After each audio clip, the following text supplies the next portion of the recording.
start to form, and some couples actually end up looking a lot like each other. So you'll be okay, Michael. This concept actually fascinates me to the point that I decided to traverse the internet to see if I could find out if there is a scientific reason for this phenomenon. I didn't come up with anything scientific, unfortunately, but I did come up with something which I think is very beautiful and sums it up in a nutshell. It's a very ancient piece of prose, Chinese, written over 1,000 years ago, and the English translation is called Married Love.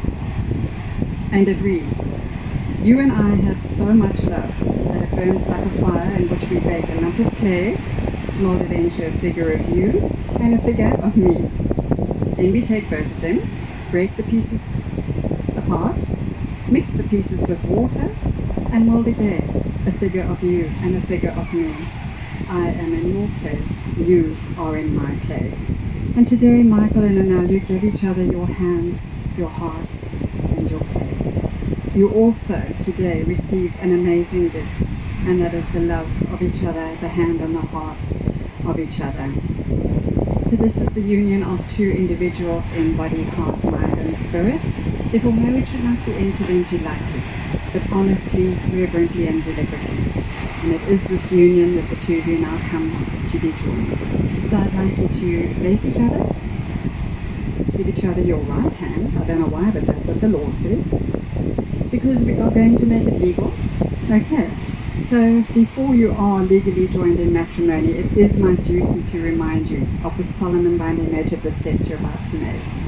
Marriage, according to the law of this country, is the union of one man, voluntarily entered into with one woman, so there's no shotguns or anything like that here today, hopefully, to the exclusion of all others and right up until the very last breath. On that understanding, I'm going to ask you each to make a declaration. The answer to the question which I'm going to ask, if it is affirmative, is simply, "I do." Can you remember that? It's a short sentence, but it's a life sentence. So Michael, I'm going to interrogate you first.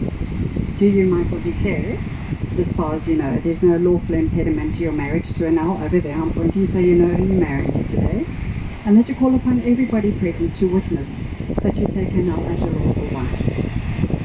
Well done, you remember.